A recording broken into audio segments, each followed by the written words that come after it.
welcome. My name is Sherry Bartram. We're here to talk about the incident command system today with our guests and the function of an incident commander. Depending on the size and the involvement of multiple agencies, one incident commander may not be appropriate. And in these cases, we have what's called unified command, and that's what we're going to talk about today. It's recognized for situations where the incident crosses jurisdictional boundaries or it involves multiple agencies within the boundaries, like police, fire, EMS. Within the joint system, a unified command addresses the legalities and coordinates all the activities of the responders.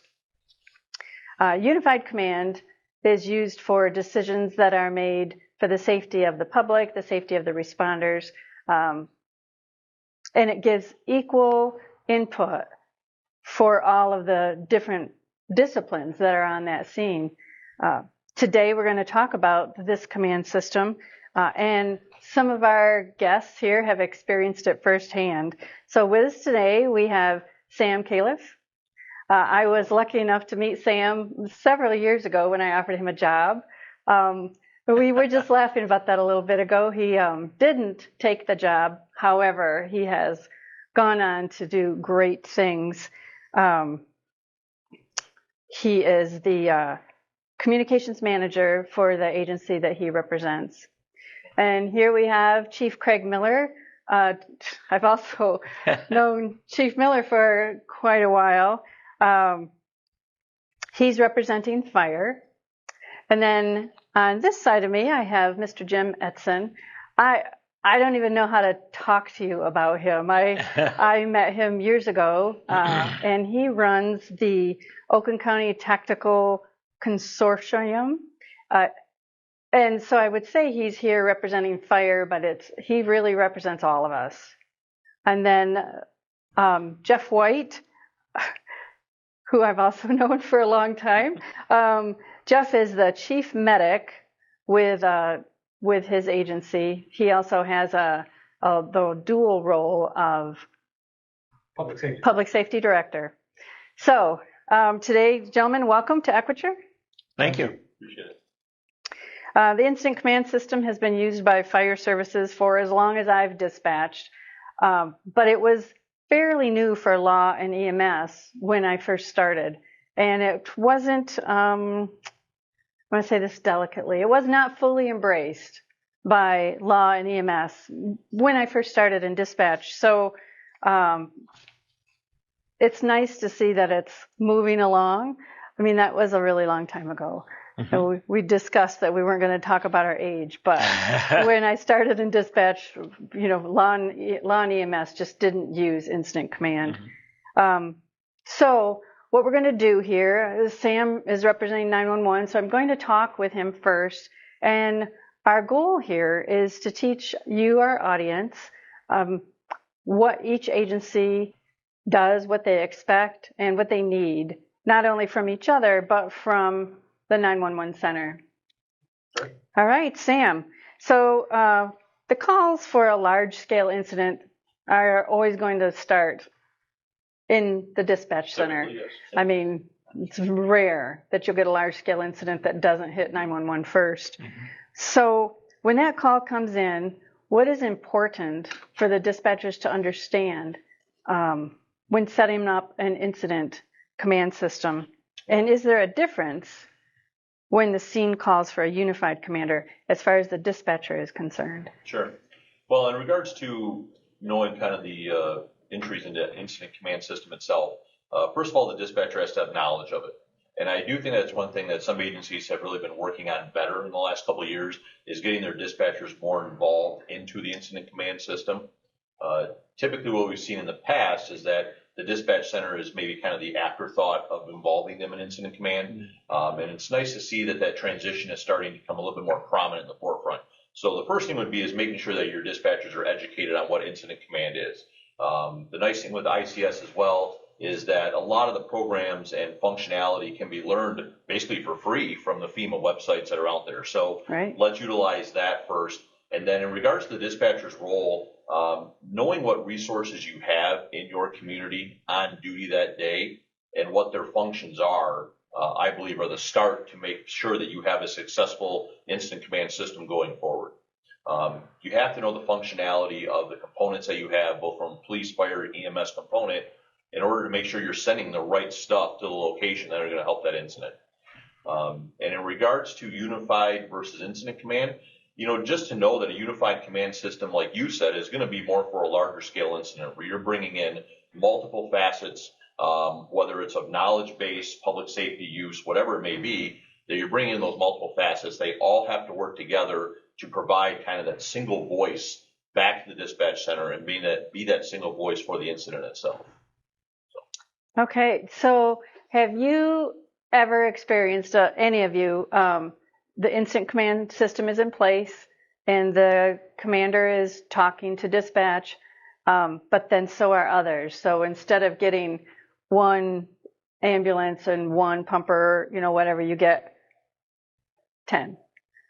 Yeah. Anything like that ever happen? Yeah, and that does happen. We find it a lot when we have even just with the municipality I'm in, and it doesn't even necessarily have to be a large scale, but if we're bringing both police, fire, and EMS to the scene of an incident, sometimes the dispatch center gets a little overwhelmed and gets miscommunication when you have a police commander requesting something, and then you have additional resources, or maybe even the same resources being requested by the fire incident commander, and sometimes those resources either conflict, or the dispatcher's having a hard time on how to interpret which one to send first, which one takes more priority. So that's where we really hope that the on-scene commanders can get together and provide kind of that one voice, if you will, to the dispatcher to clarify any issues, and hopefully that doesn't delay any response then either.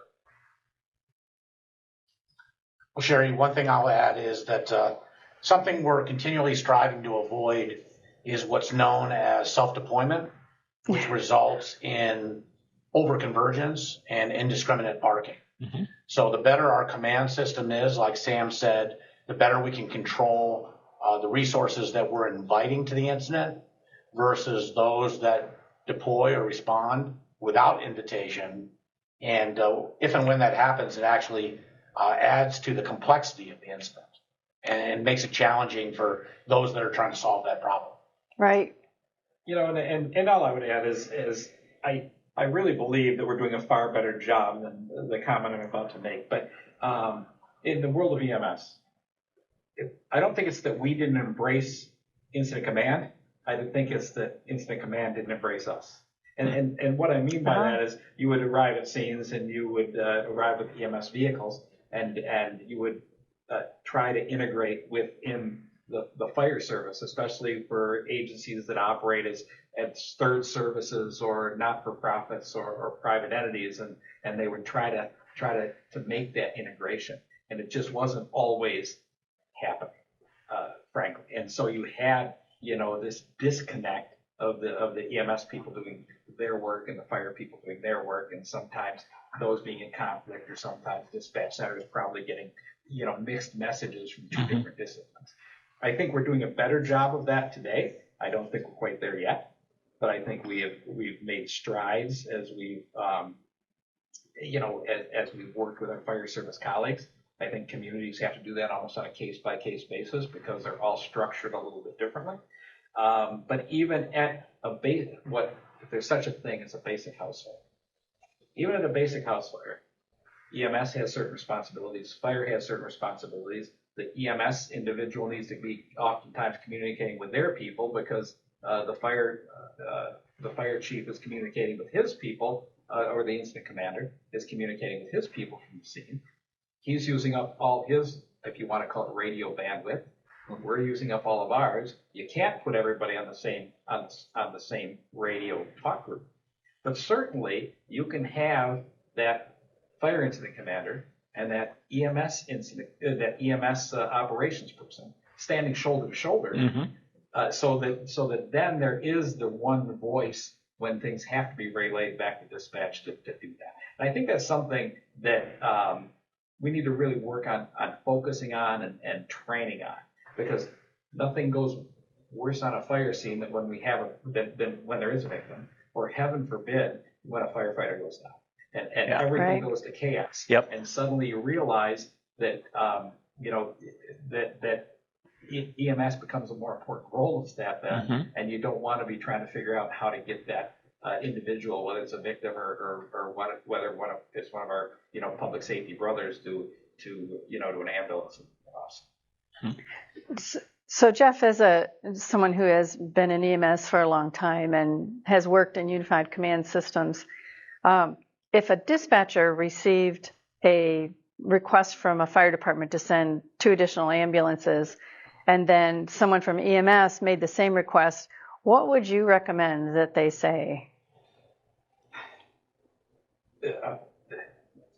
Tough question, but immediately I would send them both. Okay. Because again, what I don't want to do is delay resources getting there. What we hope happens, and this is where I think we need to get back to the scene control issue, is that shouldn't happen, because the first ambulance on scene and the senior most person on that ambulance should go find the incident commander and, like I say, get shoulder to shoulder with them, so that when that incident commander believes that he or she needs 2 additional ambulances, and where are they going to come from, and where are they going to stage, where are you going to put them so that they're not driving across hose lines, and so you can get victims to them. That can only be done by those 2 people communicating. So I guess in those situations, especially where the EMS is operated by someone outside of the local fire department, I would encourage any fire incident commander to immediately find or very quickly find that EMS person and say, you're here with me. EMS has done its own poor job, by the way, of saying, we're just here to take care of the patient. And we are. All of our training is about taking care of an individual, right? We've done a poor job of saying at a larger incident, whether that is a fire or whether that is a car accident with multiple injuries or heaven forbid an active violence situation. We've done a poor job of not running the first victim we see. We've done a poor job of standing back and saying, the first guy's job is to go manage the incident or assist in managing the incident. Right. And maybe even managing the incident in some cases when the ambulance is the first vehicle there. Right. That's something you don't hear about much in dispatch, is have an ambulance call out. Yeah, I'm in command of, Smith Street. I don't recall that ever happening. We've started to implement that. We've worked with our fire service because we don't want anybody to think that we're there to do, what has traditionally been their job. But if an ambulance shows up, a paramedics unit shows up at an incident with 4 cars involved in a motor vehicle accident, that's the first vehicle there,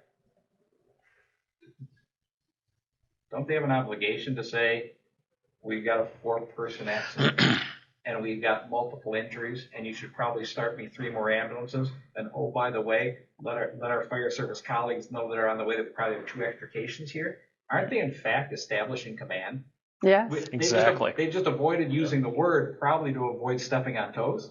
And so what at my organization, what we've got our focus on doing is saying we've got EMS operations, kind of staying within our lane of the disciplines, if you will, but taking that control of the scene until others are there that can take that control of the scene. But still, then that first paramedic that arrives, becoming the individual that goes shoulder to shoulder with the fire incident commander, right? So that they're coordinating, how to move victims and who should go first and those kinds of things. Sherry, something I would add too is that, in my opinion, for incident command and unified command to be successful, 2 things need to happen. One is a realization and an appreciation that all of the stakeholders have equal roles. And oftentimes one stakeholder may dominate the others, or the incident may be geared more towards law enforcement or the fire service or whatever the case may be. But there still needs to be a mutual respect and an appreciation for the roles that the other disciplines have and what they bring to the table. The second thing is that for the most part, we will achieve incident command or unified command on larger incidents, but not so much on lesser incidents. Mm-hmm. And I think for us to expect to be successful on larger incidents, we also need to do it on the mid-size incidents as well too, which occur more frequently. And then we're developing a culture. So if people wait for that once in a career or twice in a career incident to establish unified command, when the time comes for them to do it, it's not going to be in the forefront of their mind. And a half hour may pass before there's a realization, that's right, we should all be standing shoulder to shoulder, like Jeff said, collaboratively solving this problem. But if we're doing it on incidents that occur on a weekly basis, it becomes a culture. Mm-hmm. And then when the larger incident occurs, right away we're looking for those other stakeholders. We're looking for our partners. We're seeking them out. And then we'll be able to accomplish our tactical objectives mutually and sooner than we otherwise would. Right. I agree with that. I compare that, what you just said, to in dispatch. If the dispatch agency does EMD, I can't tell you how many times I've heard, oh, we only do EMD on the big calls. Oh. And I say, well, what if the police officers only wrote an accident report on the fatals? I mean, how good would that report be? You have to do EMD on all of the calls, and you're talking about the same concept there. Absolutely. Yeah. All right. So when we talk about unified command, I know we've kind of gone over it already, but how does it really differ from in the field and in dispatch, the difference between single command and unified command? Oh, anybody can answer that? Oh, Sam, go ahead. I guess I would say from a dispatch perspective, to know that a unified command is taking place, I mean, you know that you have some sort of large event that's occurring, some sort of large incident. So what I like to do is for our dispatchers at least, and my folks that work for me know that they have this ability that if we're putting more resources out on the scene, we probably need more resources inside dispatch too. Mm-hmm. Right. And that's kind of the nice thing with our agency, that I'm with, is that, there's no question about the ability to call people in and get more help for yourself as well. So we have the luxury that our dispatch center is not a single person dispatch center. So we're always with at least one other person, hopefully 2 or 3 others, 4 others when the times are good. But to know that they can bring in other resources, they need that help. And I think that's one thing that does get slightly overlooked when we put in unified command, is that I think the attention goes out to the field when we're bringing in additional fire resources, EMS, police resources, and you're establishing this unified command system. But again, you're putting some of the objectives that need to take place in that scene back in the dispatch center to help accomplish, and they may only be staffed with 1 person. Yeah. Or maybe 2. Yeah. Right. And you remember that your scene is great. It's a cool scene that you got going on there. Those calls aren't stopping. Right. Because those additional phone calls from within the community still need help. And you may not have the immediate resources available to send them, but now your dispatchers even tax more because they have to go and find those resources from another community to go out and help your citizens or the folks that are passing through your town. So for us, the unified command is knowing that you have to not only provide resources out in the field, but bring those resources inside dispatch as well. That to us shows that the incident is going to be involved. It's going to be a larger scale incident, that we need help both inside and outside of the field. So you would definitely recommend that if they were doing unified command in the field, just let dispatch know we have unified command. Exactly. And that unified command, I think, will give an indication to dispatch that, okay, this could be a long-winded incident. This could be something that's going to stress our resources. We're going to need help inside as well. And that eventually that single voice, again, will help get dispatch coordinated to where they're not taking in multiple, requests for service or multiple requests for resources, as, previously mentioned. Jim, you've done a lot of work with agencies who have experienced large mass casualty incidents.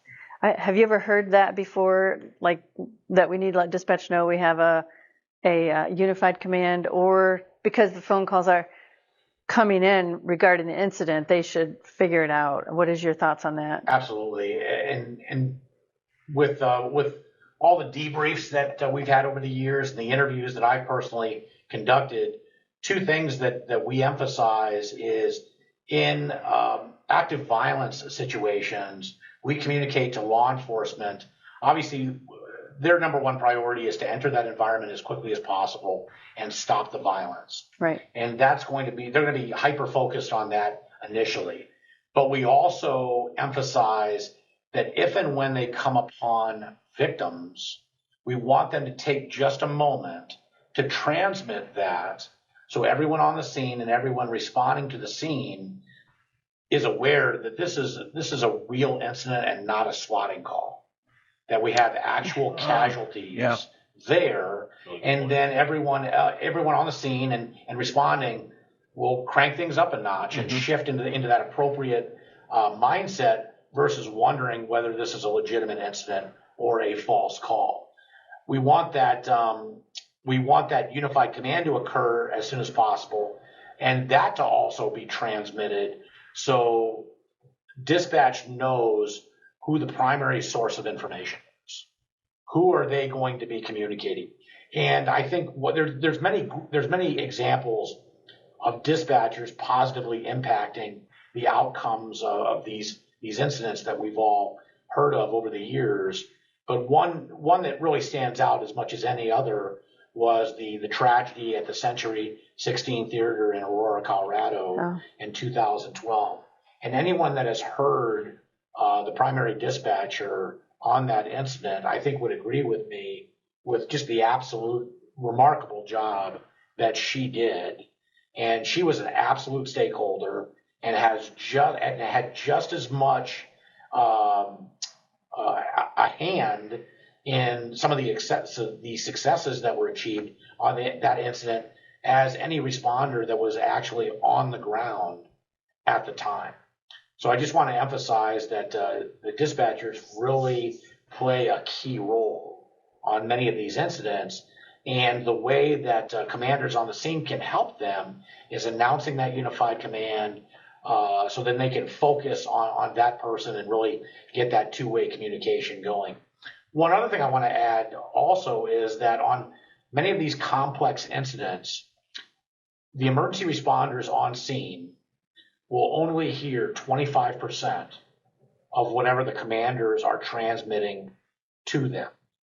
And if you have that rock star dispatcher that is calmly repeating much of that information, then that 25% may increase to 50%.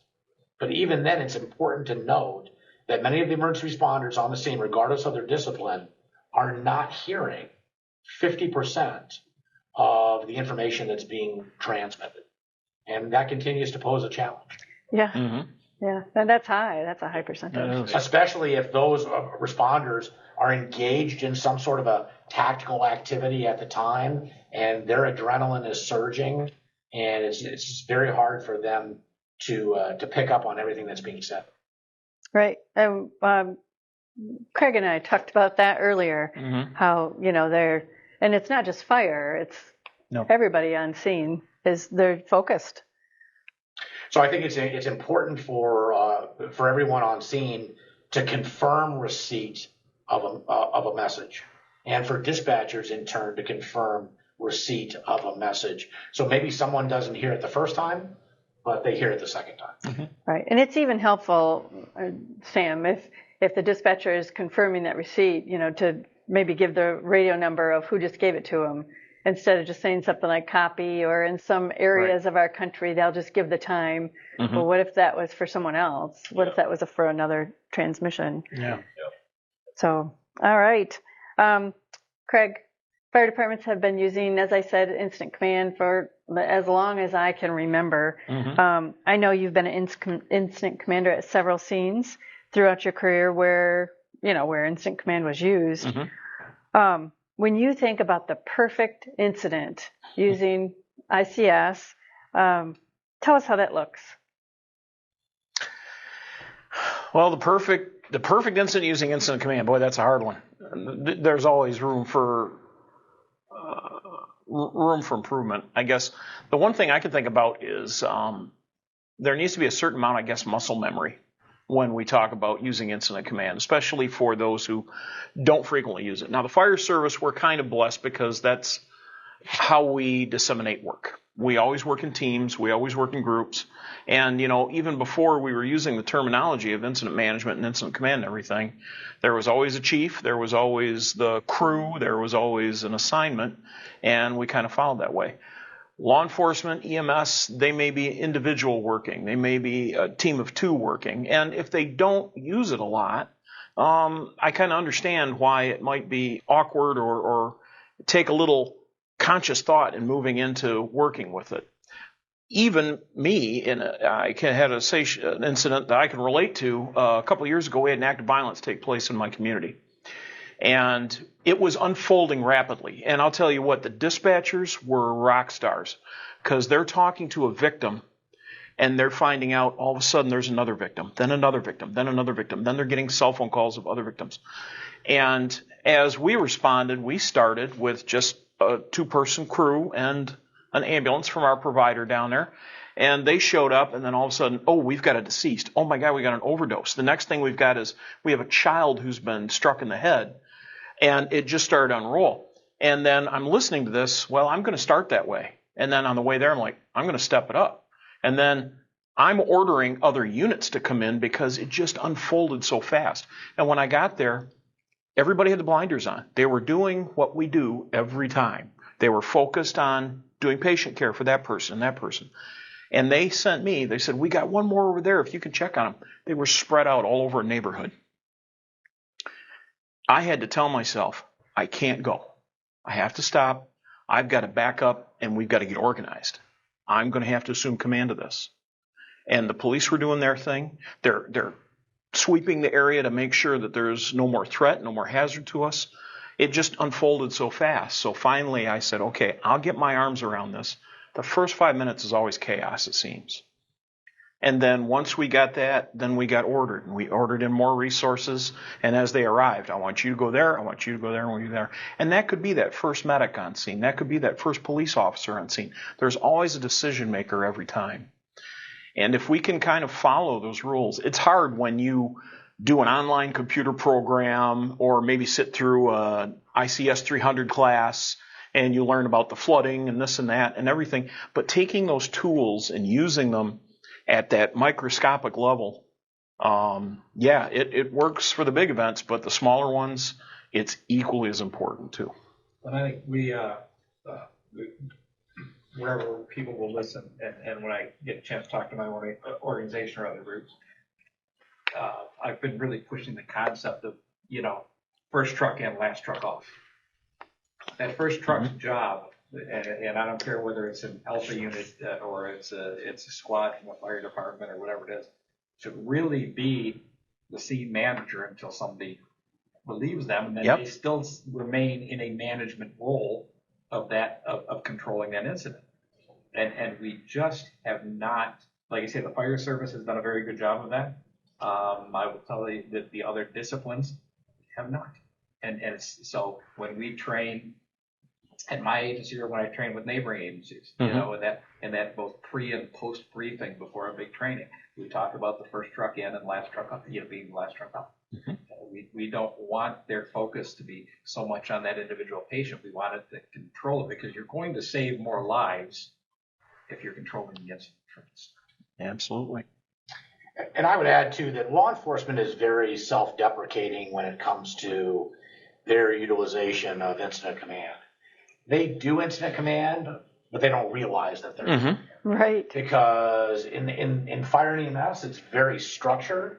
In law enforcement, the patrol sergeant or lieutenant shows up, and if they're required to make decisions, they make decisions. And therefore, incident command is occurring. If they feel as though their officers or deputies can handle whatever the situation is at the time, they let them do that. And everyone on the scene knows who the bosses are, who those sergeants or lieutenants are. The challenge, there's many challenges. Oh, and whatever you do, don't ask a law enforcement officer to change a channel on their radio. Because you want to talk chaos. That's chaos. But the challenges are when you have, in the fire service, it's very structured. And when you have different fire departments or EMS agencies converging on a scene within, let's say, a particular community, They figure it out very quickly. The language is the same for the most part. The tactics are the same. Some of the problems that we run into is, first of all, the fire and EMS is a team sport, and law enforcement is really singular in focus, where a law enforcement officer shows up, is expected to take initiative, and is expected to solve problems. Right. So it's a little bit of a different culture. But when you have many law enforcement officers from different agencies converging, then there are communication challenges. There certainly are incident command challenges. And that's something that we continually endeavor. I don't know if we'll ever completely solve it, but we're trying to make that law enforcement incident command a little bit more similar to fire and EMS than currently exists. But they need to give themselves a little bit more credit. The problems get solved, but when you bring 10 or 20 or 30 officers together from, let's say, around the county, eventually they'll figure it out and solve the problem. But there's some challenges that come there. Right. I remember several years ago we had a double officer shooting in a little teeny town in the northern part of the county where I worked. And we had the count that the sergeant on scene gave us was over 100 squad cars from all over. Talk about self-deploying. And we had no idea who was there, in dispatch. It's not really safe. Well, and the culture within fire and EMS is to work through command, to go to staging, to control the ingress of those resources. With law enforcement, it is go to whatever side of the environment you get to first, take initiative and solve problems on that side of the environment, whether command is aware of it or not. And that just continues to be a challenge. I think one thing that does help us crossing those two disciplines is the work we're doing, like the work you're doing, Jim, with Rescue Task Force, and how we're learning more and more to function as a team in that unique situation. But we're learning in a peacetime scenario. We're training together. We're putting on the battle rattle. We're working with them in the protective teams. We're doing this. We just did it last year with our police and our fire got together and went through and we did a scenario at a school and we had moulaged victims and we carried them out and we did treatment and tourniquets and the whole 9 yards. And the guys went, hey, that worked pretty good. And we identified some shortfalls like you always do. But just getting together and playing like that, it brings us together. So anytime that we can do that muscle memory, why it's worthwhile. And I would say an ideal unified command structure is you want those supervisors from those different disciplines shoulder to shoulder, like was mentioned before. One of the problems that we run into is ultimately they drift apart. So it takes a period of time to put them shoulder to shoulder, and then more of their command staff show up and more of their support staff, and then they drift off into their silos. And you might have unified command at one point, then you've got all the EMS supervisors over here, and the same thing with fire, and the same thing with law enforcement. So you can't allow those secondary commanders and support staff to pull that member of unified command representing their discipline away from the good work that they're doing. That's a really good point. Great point. Yeah. But I was thinking that, to Chief Miller's point is, how do we get good at this, right? And I think we get good at it by convincing all of our staffs that we need to start, this needs to begin, with the single room and contents fire. This, where the EMS and the fire and even maybe the police officers on scene need to be there with each other communicating. To the head-on car accident, which was a couple of, right? Somebody still has to get there initially. They need to take control. They need to call for additional resources. They need to advise if there's wires laying across the car. I don't care who does that, but somebody needs to additionally take that control, and nobody needs to feel bad about which discipline did it. Somebody just needs to do it. And then they still need to be there and together to nothing gets more frustrating to me on an incident anymore is when I realize that every EMS vehicle I have on the scene is pinned in by 4 fire trucks. Mm-hmm. And I can't move the patient. Once they've spent all the time extricating them, Yeah. I spend another period of time, and we do, but we do the same thing. We pull up, and when we're arriving first, and we park our ambulances right in an area where a firefighter can't get a hose line, a set of jaws, a set of cutters through the victim that we need out of the very vehicle that we're saying we got to get them out of there fast, but we blocked her. Right. So we all need to do a better job of that. Like I say, one initial control piece, Yep. and then once we make that initial control, those couple of people, depending on the size of the incident, let it expand. But I would say there's a good 30-40% of our incidents where it would make sense to have those 2 people standing next to each other. Well, I like what he said earlier in the sense that we talked about those mid-sized incidents earlier. So what I say to police chiefs and sheriffs and their command officers is anytime you have a complex incident, which could be a barricaded subject, it could be a wide area search for a missing person, it could be a bomb threat, then you should have your fire and EMS commanders shoulder to shoulder with that law enforcement commander prepared to help solve that problem. Now, again, it may be primarily a law enforcement incident, and that fire commander and that EMS commander might not have much to do on that scene, but they'll be a resource. And if there's a particular facet of that scene that presents itself, that EMS or fire supervisor can say, we can help with that. Yeah. We can play a role in solving that problem. We have the tools, we have the personnel, the training to help you solve that problem. I say the same thing to fire chiefs. Is let's say they have a structure fire, a hazmat release, a trench rescue.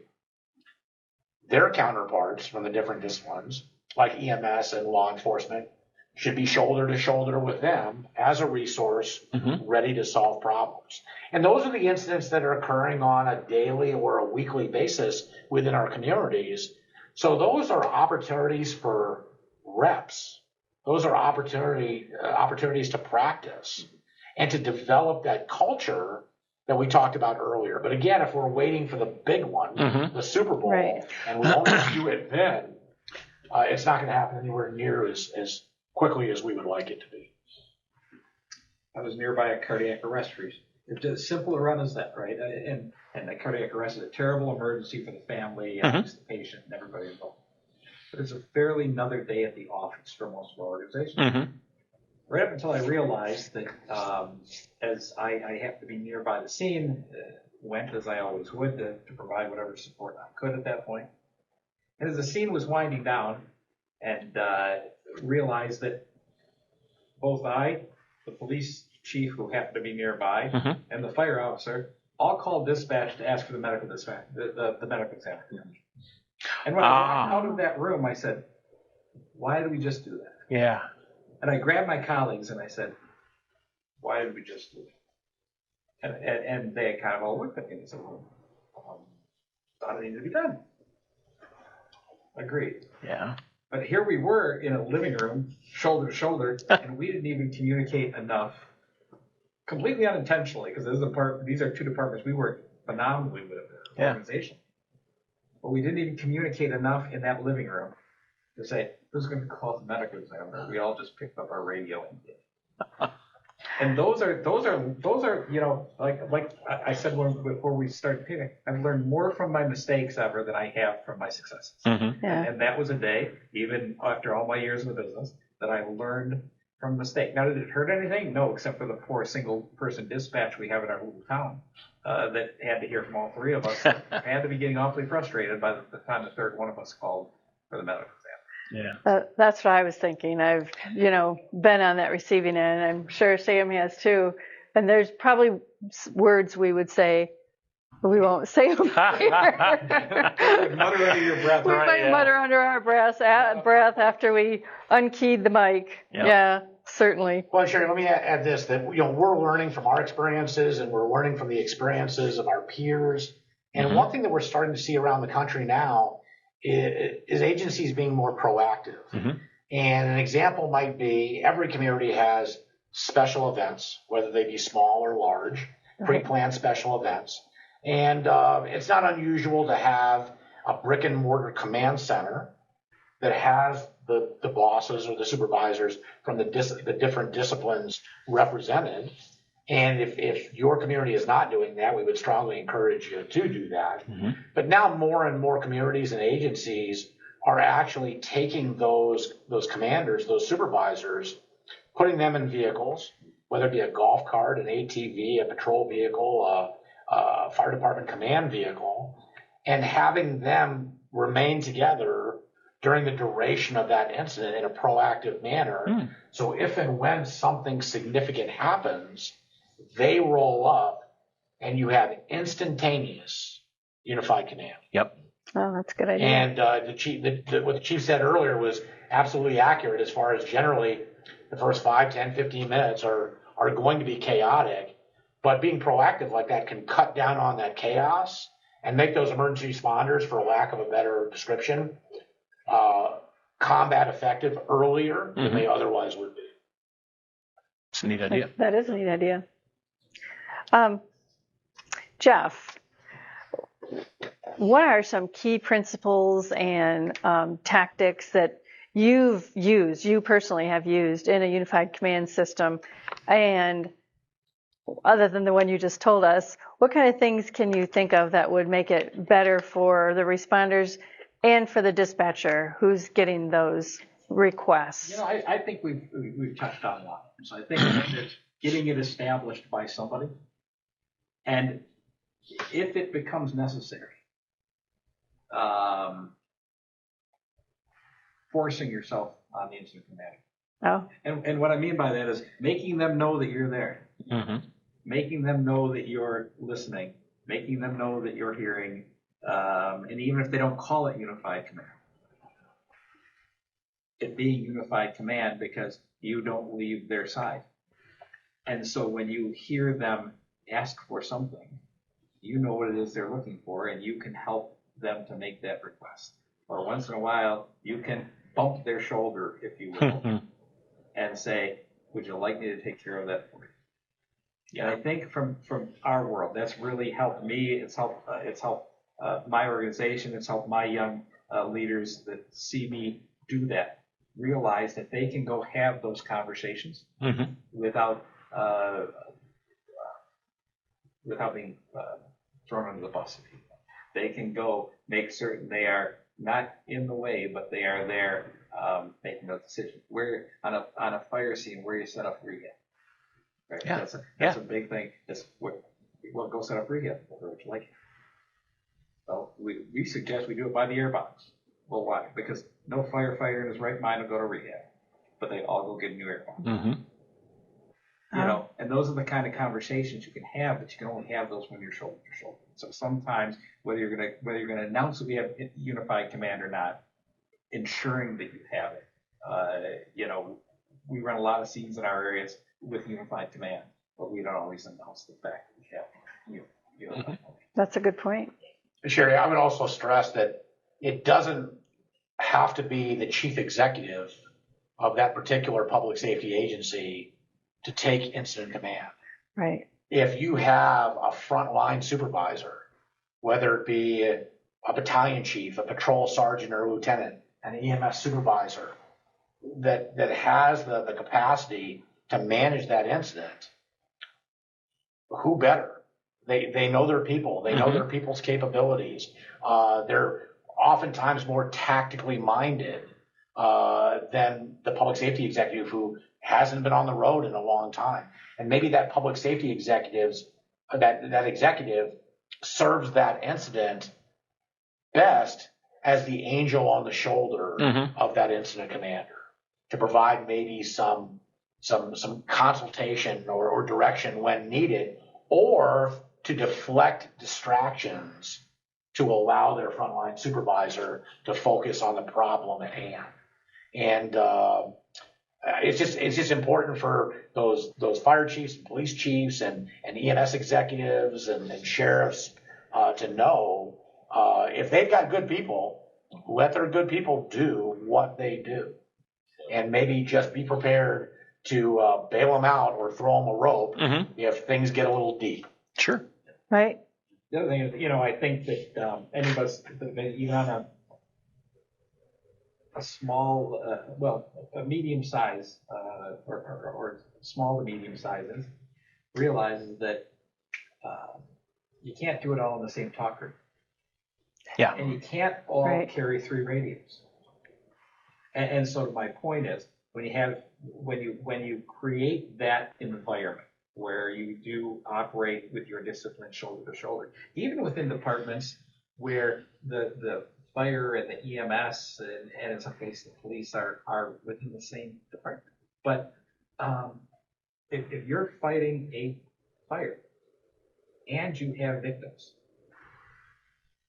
you can't, the incident commander can't control the fire operation and deal with the incoming and outgoing EMS resources, Right. and ensuring rehab's established, and all of those things that need to occur to ensure the scene is safe for everybody and the most victims survive as possible. The one person can't do that on one talker. And I think that's something we also lose a little track of, is that there does need to be, to some degree, that independent talk group, but the way you control that is making certain that the 3 fellas or 3 professionals on the 3 talk groups, are standing next to each other so they can still coordinate what that is, that message is. Right. And I would also add, too, that optimally, the unified commanders don't have a radio in hand, and they don't have a clipboard in hand. They're simply processing and making decisions, and ideally they have a radio operator there for them, and they have a scribe or someone that's documenting information, so they're not distracted. They're really focusing on the problem. But it doesn't need to be that incident commander's voice on the radio. They could be making a decision, relaying that to whoever is responsible for communications, and they might find that they're more effective. And then also on protracted incidents, whether it be a pre-planned special event or a barricaded subject or a very complex fire or hazmat release that's lasting for hours, tactical dispatching, bringing 1 or more dispatchers to the scene in proximity of the command post can be very, very effective as well too, provided that agency they've received that training and that's part of how they operate. But there are countless agencies, particularly in the Western United States, that have really grasped that as a tactic that helps them solve those long-term incidents and frees your dispatch center up to take care of all the other problems that are occurring, because medical emergencies are still going to occur, buildings are still going to burn, crimes are still going to be committed, completely unrelated to whatever the critical incident might be. Right. That's one of the best pieces of advice I ever got from the commander who was running the dispatch center on September 11th. And that's what he said. He said people didn't realize, the news, they reported on how many incoming calls we had for the attack. They didn't realize that life goes on. Yeah. He said the only thing that went down, for those next 48 hours was crime. So, but one of the conversation the dispatch centers need to have is, I'm originally from Miami, Florida, and have experienced hurricanes. And there is a time during that hurricane where no one is coming to your call for help. Right. It might be a half hour, it might be an hour, whatever the case is, where you are truly on your own. And if a community is being overwhelmed by a major incident, the residents of that community might have to cowboy up for a period of time, until emergency services can be restored to have the capacity to respond to other incidents. Right. Yeah, good point. Sam, so taking everything into account that we've talked about, what are potential conflicts that you could see setting up an incident command on the dispatch side? So a couple potential conflicts. First, I'll start off by saying that your number one conflict you'll have, if you make your dispatch center your incident command post, you've probably already failed. Okay? If you set up your incident command in your dispatch center and your dispatchers have to work with the background of IC type decisions being made, it is not a good idea. I will piggyback off what Jim said about, the unified command system. I would say it works the best when you include all the disciplines, and that discipline also includes dispatch.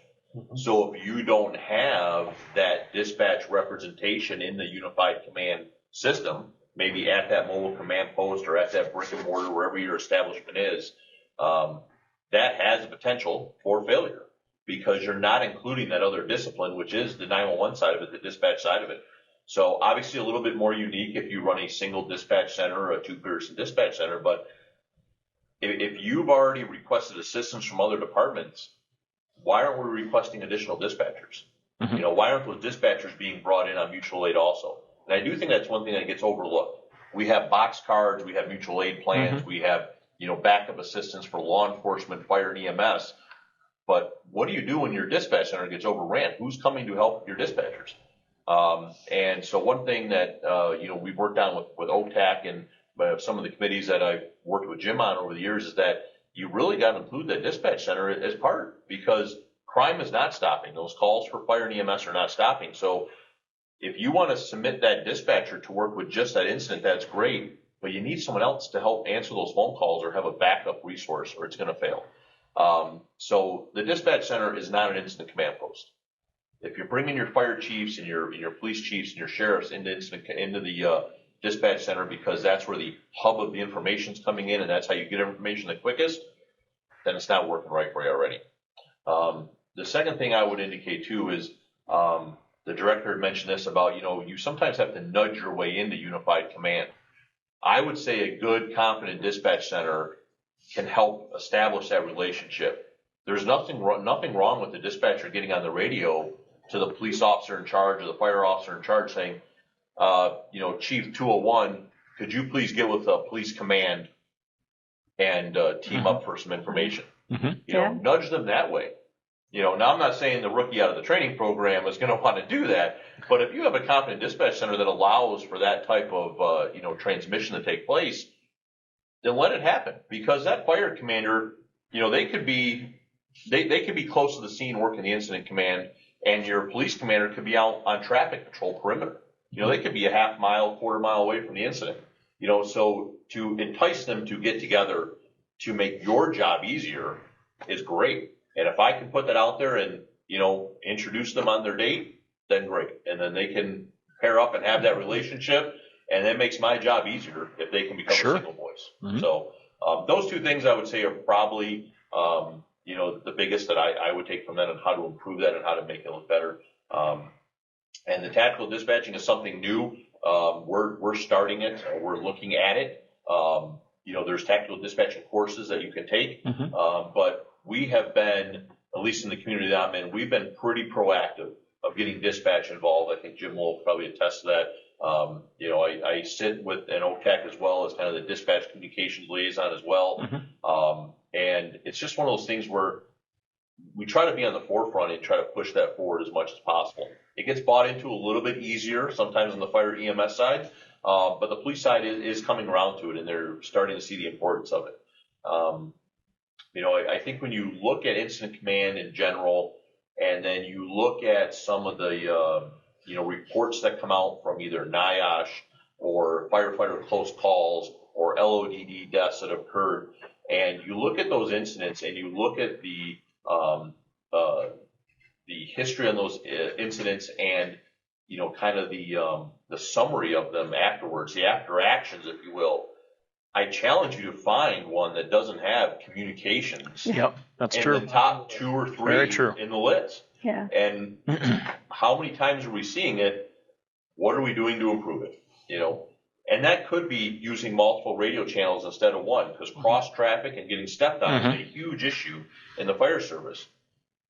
The director mentioned, we got to get everybody off one channel.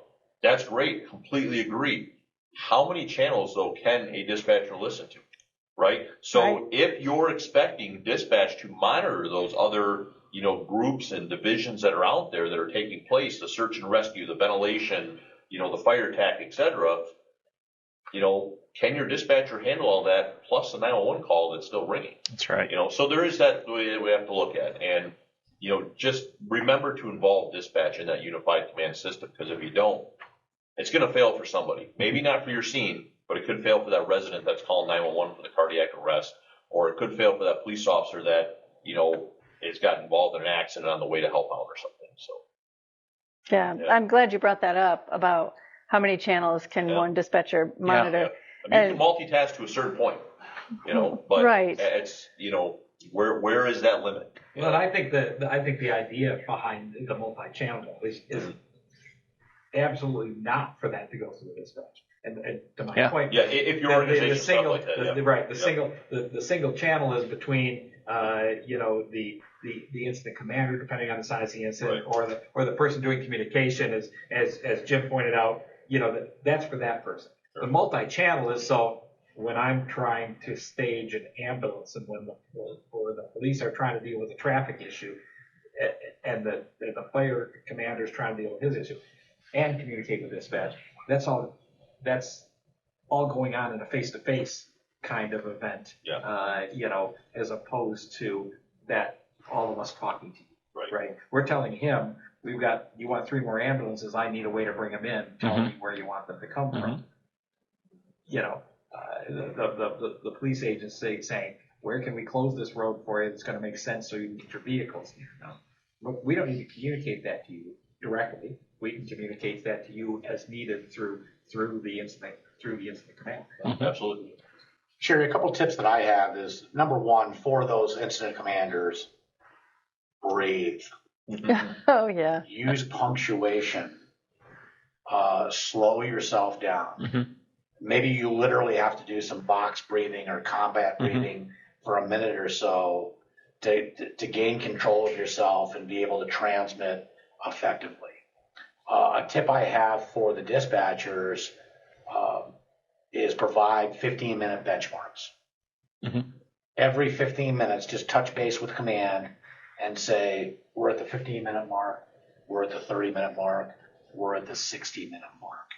And that can cause provide a reality check, cause a useful kind of reset to those incident commanders, because the odds are in their training or throughout their careers, what they've experienced, those benchmarks mean a lot to them. Okay, we're 30 minutes in. What have we accomplished? Yep.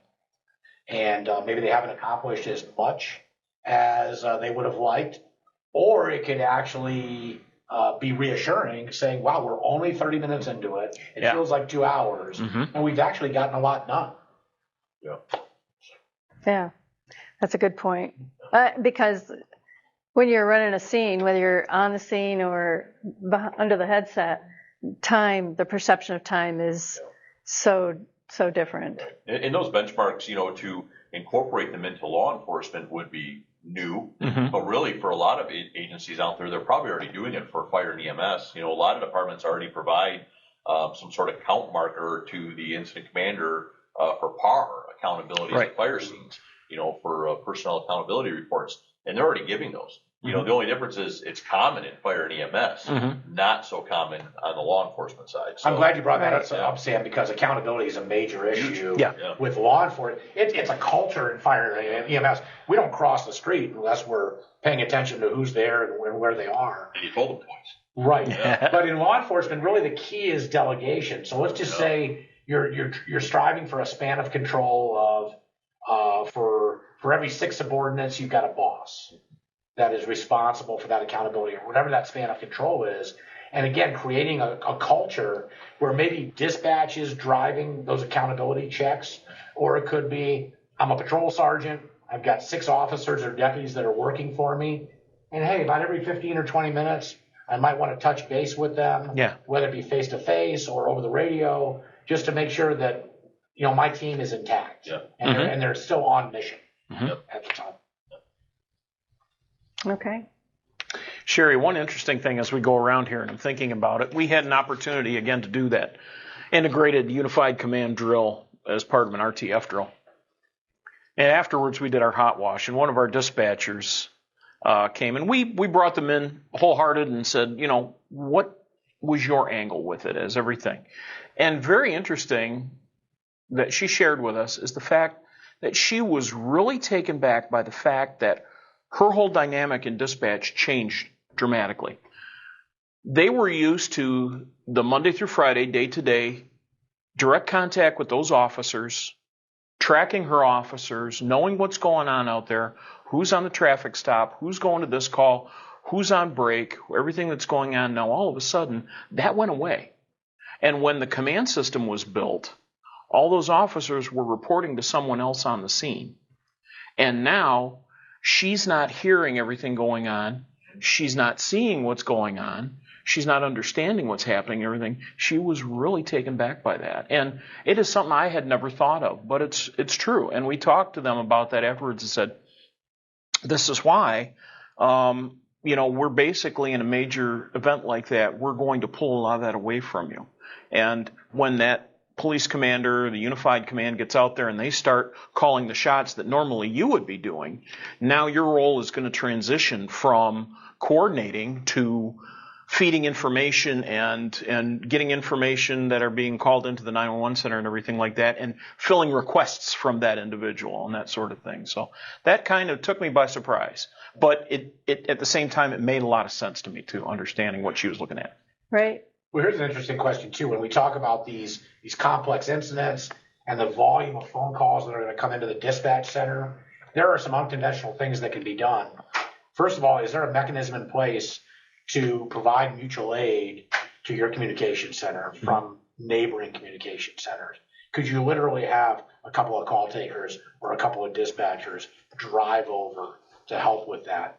Our law enforcement agencies, have they trained their PSAs or maybe other administrative personnel how to become call takers in instances like that? Because a dispatcher is a precious commodity. There might only be so many of them in the communication center at the time. So it's just like when we talk to hospitals, we say, look, we can't waste ER technicians and nurses pushing stretchers or beds all around the hospital. Train other people in the hospital to do that. So we can have the nurses be nurses, and we can have the doctors be doctors. We want the dispatchers to be dispatchers. And I don't want to take away from the amazing job that the call takers do, but can you train other people in the agency to come in under emergency conditions and maybe take some of that load to allow the dispatchers to do other things? Because they can become very quickly overwhelmed on a major incident. And then also, how well can you push information out through formal notification systems or social media to try and inform and calm your community and maybe stop a lot of those calls from coming in? Well, interesting that you say that, because, you know, and I think probably all of us have done it. So until you've sat in a dispatch center and watched when a motor vehicle accident occurs at a busy and sees all the lights light up at once. Right. And knowing you have a finite resource of dispatchers there, you don't really appreciate it, right? No. And then you go back to your shop and you're back in your station, and you have a guy come in and he's, you know, kicking the walls because he got to this scene. He wasn't following a procedure of like closed loop communication. He was just barking stuff out on the radio. The dispatchers weren't answering him right away because they were busy taking the barrage of calls. I tolerate that about once. And I said, you know, here was my experience when I've spent some time in some dispatch centers trying to understand their. The second time he comes in kicking the wall, his next 8 hours is done with the dispatch center. And they come back with a whole new outlook. They're born again, aren't they? They said, I don't know how they do that. They said, I think 20 phone calls came in for this accident that went on at whatever intersection. I said, yes. And at the same time it was going on. Oh, well, you know, our guys were barking things that they needed. And he said, and you see the light immediately go on. So I think we all have to be cognizant of that, you know, as well.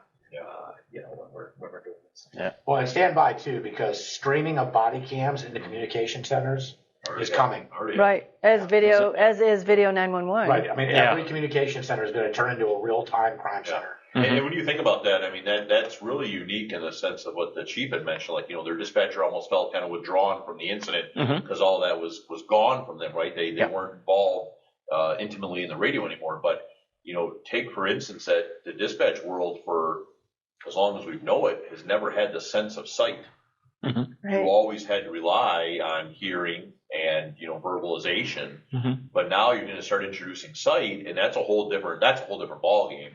It may be, from a fire EMS side, but really from a law enforcement side, that's huge for dispatch to be live streaming or to be seeing a potential act of violence incident, right there on their console. And then they have to now keep composed enough to dispatch that out in a calm and collective manner. So, that's a game changer. And on that point too, given the audience that we're talking to, but going off script a little bit, when I was the emergency medical services coordinator for the Farmington Hills Fire Department, we were very good about getting outcomes from the hospitals. Yes. Yeah. And we made a point of inserting dispatch into that loop. Not only would we let the responders know, to include law enforcement officers, how that patient turned out, but we would do that with dispatch as well too. And they really, in some instances, enjoyed hearing the outcomes. Yeah. Sometimes they didn't, but they overwhelmingly wanted that practice to continue. They appreciate the closure. Sure. Yes. Absolutely. Yes. Absolutely. And the other part of that is they are just as deserving as anyone else of the stress diffusing and the stress debriefing and the trauma therapy that other responders may benefit from. And oftentimes they're forgotten. Yeah. And shame on us for having done that over the years. And hopefully that's getting better everywhere. Yeah. Very good. Very true. Well, I have one last question for each of you. From dispatch to commanders to chiefs, when you think about everything we've talked about, what kind of training or experience would best benefit all of the responders, from the first responder in 911 to the seasoned veteran who may think that he or she knows it all? Is there any specific training that you can think of? I travel quite a bit, and I never cease to be amazed by how safe the airline industry is. And a lot of that has to do with the pilots. And if you talk to the pilots and other flight crew members, they would say that simulation really is the primary reason for the safety record that the airlines enjoy. So I know we're moving forward with technology on all levels, but I think whether we're talking about folks that show up on the scene or folks within communication centers, the more realistic we can make our simulation while at the same time being cost effective, and the more reps, because you talk to an airline pilot and they've been through every conceivable scenario in the book 100 times. And if we can do that for communications personnel and EMS and fire and law enforcement, I think that's going to make us better as much as anything else out there. So just more emphasis on simulation. And yes, that may require us to spend a few bucks for the public safety executives that are out there when those opportunities present themselves. Don't just focus on the cost of it. Look at the benefit as well. Right.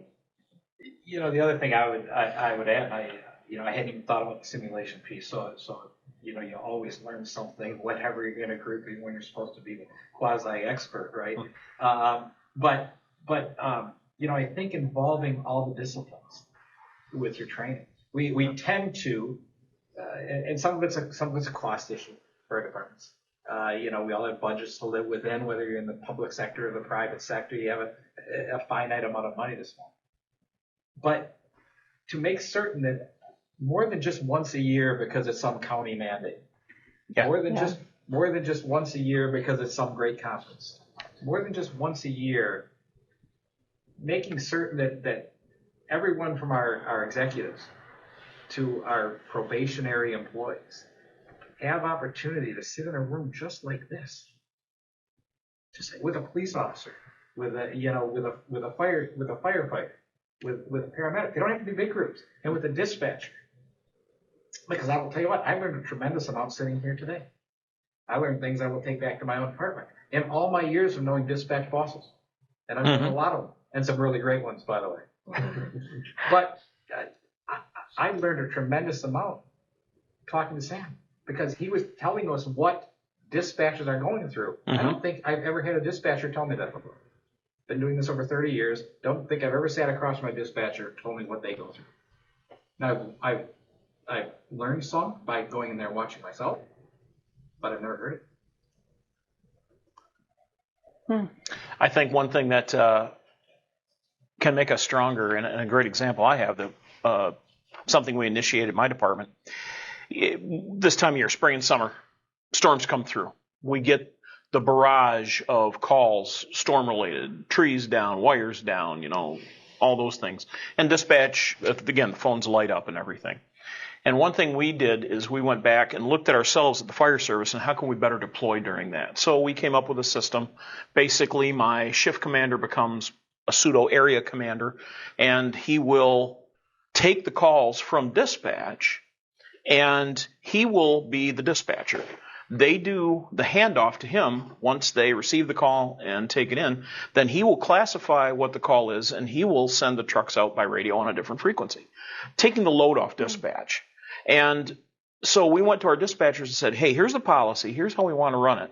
And you know what they came back and told us? They said, that's a great idea, but have him come to dispatch.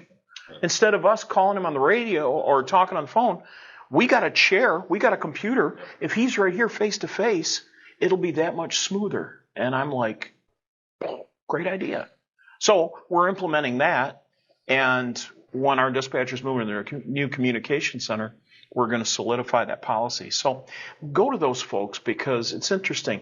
A lot of them have great ideas and great answers for problems. And like Jim said, keeping them integrated. And when we do our trainings and everything else like that, you're going to find winners every time. Yeah, that's a great program to run, especially when you have storms, stuff like that. Our department's been utilizing something similar to that for years, and it does work great, and it helps build that relationship between fire and dispatch, because that fire officer comes in, it's usually a lieutenant or above in our organization, will come in and they sit one-on-one and they get to see what it's like during a stormy event. Because I guarantee you that if you take an opportunity to sit with your dispatch center, you bring a police officer in or a firefighter in, or the fire chief comes in, the phone won't ring for hours. And they'll tell you, this is the easiest job. You don't do anything. The phone it never even rings. But when you bring them in on the stormy days and you know it's going to be busy, it's a whole different outlook. So I would almost echo all of this and just reverse it to the dispatch side of it, to where, we try to encourage all of the other entities, police, fire, and EMS that we work with, that when they do scenarios and they do training, allow me to bring a dispatcher in and observe. You don't have to give them necessarily a working role. If you want to incorporate them, that's great, but let them observe. So we'll take our dispatchers out to live burns that our fire department will do. And this way they'll be able to see, oh, okay, well, when they say they're stretching a line, that's what they're doing. I mean, we could train people all day on the words and the verbiage of what stretching a line is, but until they see it, I mean, I've had dispatchers that said, I had no idea that the fire engine had to hook up to the hydrant to get water. Well, if you've never experienced something like that, how would you have known? That's what the pumper's for, is to pump water out of the hydrant to get it on the fire. So just taking some of those nuances that, we maybe all take for granted because we've seen it or done it. A new dispatcher, maybe in a year or two on the job for a department that's not very busy, doesn't have that knowledge. So we'll put dispatchers out there, live fire training scenarios, simulated training scenarios, and now we're even looking at possibly introducing them into the rescue task force just for observance. Sure. I mean, there's no real active role, obviously, for dispatcher in that environment, but to see what happens, because when you do take that away from them and they've lost that closure of the incident, and now all of a sudden, not only do they have their police, brothers and sisters in there, they also have their fire brothers and sisters and their EMS cousins, all in that all in that family, all going into one building, and they've lost that connection possibly with radio. So we're looking at bringing them into Rescue Task Force for observance. We already include them in our fire operations, which is great. And our police officers work with our dispatch center quite a bit because, as we mentioned with technologies, pretty much almost every school nowadays has cameras in it. So our police officers are working with our dispatch centers for camera viewing, camera monitoring, and if there is an active assailant incident inside of a school, that our dispatchers are incorporated with those officers to kind of be their eyes and ears, if you will, from the camera systems that are in the schools. So I think simulation is great, training is great, and when we can marry all those entities together, that's when it's going to be successful. If you leave somebody out, the puzzle's not going to be completed. Yeah. Right. Good point. Right. And the only thing I want to add to that really is when agencies do those scenario trainings, situation trainings, have your dispatchers involved, because bringing in the bosses, who, what I think you said earlier, hasn't, sat under the headset maybe for years.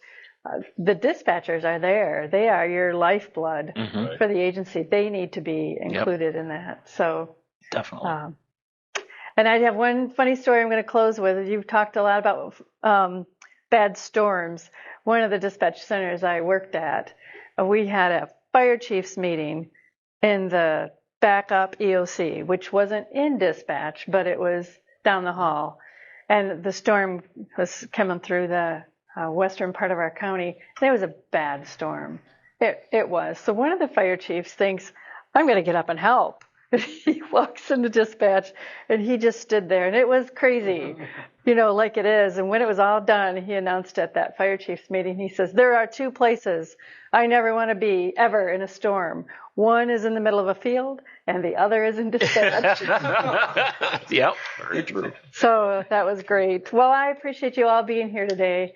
Thank you so much. Thank you, Sherry. And thank you, audience. Have a great day.